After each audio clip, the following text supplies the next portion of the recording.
Operators of the business process outsourcing BPO sector are calling for legislative stability to aid growth in 2021.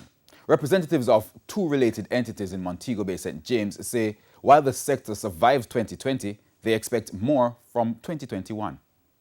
2020 was a game-changing year for the BPO sector.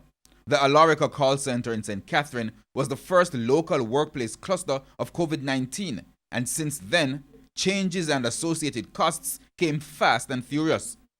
But for Country Director for BPO entity Conduent in St. James, Linda Langford, 2021 has to be different. The outlook for 2021 is growth. Conduent currently has 4,000 employees.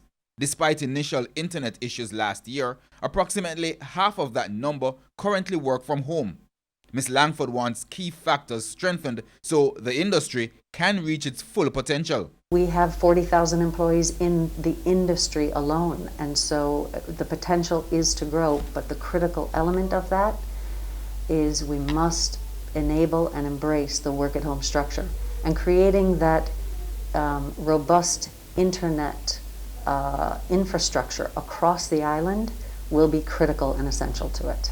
In mid-December last year, Technology Minister Darrell Vaz announced the rollout of the country's $237 million National Broadband Initiative. The sector lauds the plan, saying it can't happen soon enough. Managing Director for Barnett Limited, a BPO support company, Mark Carr Jarrett, agrees. He also echoes Ms. Langford's second request for clearer directives from the government relating to work-from-home measures. For the BPO to have a strong future in Jamaica, we have to embed the work-at-home model into the existing legislation and let it continue.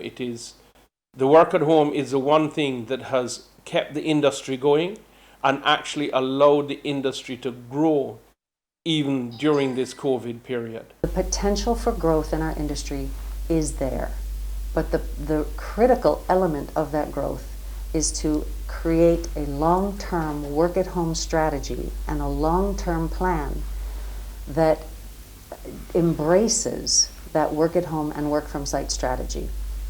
We've got to have timely decisions, timely communication, and a long-term plan. We cannot go 3 months here, 3 months there, 3 months. Our industry is a very fast-moving industry. Last year, Prime Minister Andrew Holness suggested that the 6-year-old flexi work legislation allows freedom for continued work-from-home measures.